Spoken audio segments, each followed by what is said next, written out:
is that of purification. The second degree is that of service.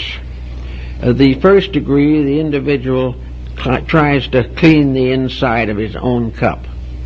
The second degree, he is dedicated to the service of some need or some person in his environment or for whom he has responsibility. A servant, in this sense of the word, may go out and become a leader of peoples in the right direction, may become a clergyman or a priest or also an instructor, a teacher, a guide to other people. Or, in the same spirit and in the same light, he may serve only in his own house. He may serve his family. He may serve relatives who are ill. He will guard and protect his children. He will sacrifice his own profit and his own pleasure to the security of his family. He will be unselfish in his use of possessions, gentle and kindly and forbearing in his dealings with those around him. This is the simple sign. One individual may go out and rule a country. The other may stay home and rule himself and his family justly, lovingly, and wisely. Both are fulfilling the same requirement. Both are therefore servants of principles greater than those of ordinary commitments. After that comes the third step, in which the veil of the temple is opened to allow the professed person to begin to gain the full meaning of what he has gone through. In the third step, the individual receives that amount of instruction that is necessary for him at the moment given. He is then given the keys to use certain knowledge which was previously denied him. Now, in the idea that this knowledge comes simply from another person is not quite true either. The actual fact is that if the person is purified in his inner life, dedicated to the needs of others, the next thing that he needs will be revealed to him by his own conduct. He will discover that which he needs next because he needs it. But if he is not ready for it, he seeks for it in vain. And the idea that he can find something he doesn't deserve is not supported in the old systems. It is that he must deserve before the truth can be given to him. And if he gains what appears to be truth without deserving it, it will ultimately end in deceit and destruction. So those were the three steps that the average person has to follow, just as the sun has to follow. It goes from its birth to its point of greatest restoring and resurrecting power. It passes from there to the time when it goes to harvest, and then it goes into the silence of winter. Now, what is the silence of winter in relationship to this mystery cycle? Is it really an evil thing? No, not according to the old rites, it isn't. Winter might be considered is the great Sabbath. It is the time of rest. It is the time in which all things which have passed through experience are rewarded by rest and repose. Winter is the time of peacefulness within. It is the time where the individual no longer has to labor, but has to rest for a time before he goes forth on another cycle. In other words, in the terms of the men and women of the desert, the winter is the caravanserai, the place of rest and repose, where the individual who has completed the cycle of life has an opportunity to prepare for further life. Well, the ancients held that under that heading also came what was termed digestion. This is an alchemical term that is very interesting and has great significance for us.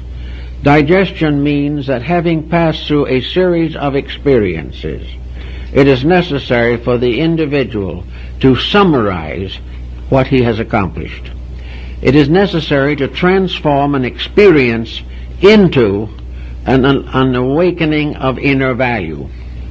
The individual has had a life with many problems. He has had many different decisions to make. And in the Pythagorean discipline of retrospection, he goes back over the years of his life to find out what he has really learned, to know what mistakes he has made, and also how he corrected those that he discovered. He finds out how the weaknesses of his own character are still holding him back. He discovers where little germs of self-centeredness have prevented certain magnificent facts from being manifested fully to him. In retrospection in the Pythagorean school was usually given at night or just before bed, asleep. And that in the great solar cycle, this retrospection is part of the cycle of winter.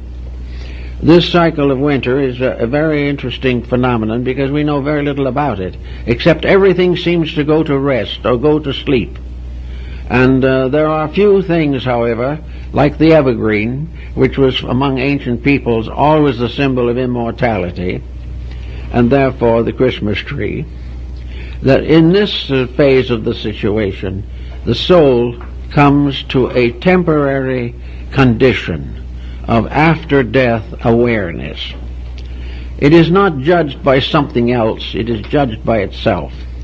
There is a recapitulation, as is also referred to in some cases where it is said the person's in desperate condition in this world, in drowning or something of this nature, see their whole life go before them again in reverse order. This is to a great degree the same principle involved, except in the after-death state there is no judgment, there is no punishment except what the individual bestows upon himself in the reviewing of his own conduct. He is not whipped by some evil spirit, he is not damned by an avenging deity, he is simply detached from body to contemplate what he has learned while embodied, which will help him to be unembodied forever. This is the situation more or less as it stands. The individual must finally become his own judge and jury. And this is possible because of the deity that abides within himself. He is judged by himself, but he is judged no longer with the modifications of his personal interests and desires. He is not judged because he wants to do this or wants to do that, and he cannot say, I'm sorry, but that was the way it was then. He has to face the exact fulfillment of his previous life. He has to realize what he did was right and what was not right. And for those who have had a very miserable existence with very little discipline, the experience will probably be a little humbling, but never evil, never corrupt, never a terrible pain, but rather a deep realization of failure. But always in the realization of failure, the promise of ultimate fulfillment. So that in the dark part of the winter, we find the loneliness of that which is the human state. Every human being is in a sense alone and will always be lonely until it can be restored to the eternity which is its proper nature. So that in the winter the individual becomes a little bit aware of the necessity of fulfilling his own winter. And lots of elderly people look back upon a very constructive and useful life. They're pretty well satisfied that they've done it as good as they could do it.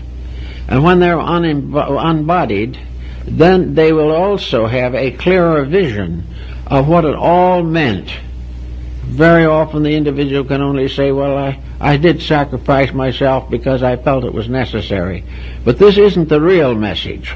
The real message is found only when the inner life itself, freed from body, estimates the values and merits of its own accomplishments.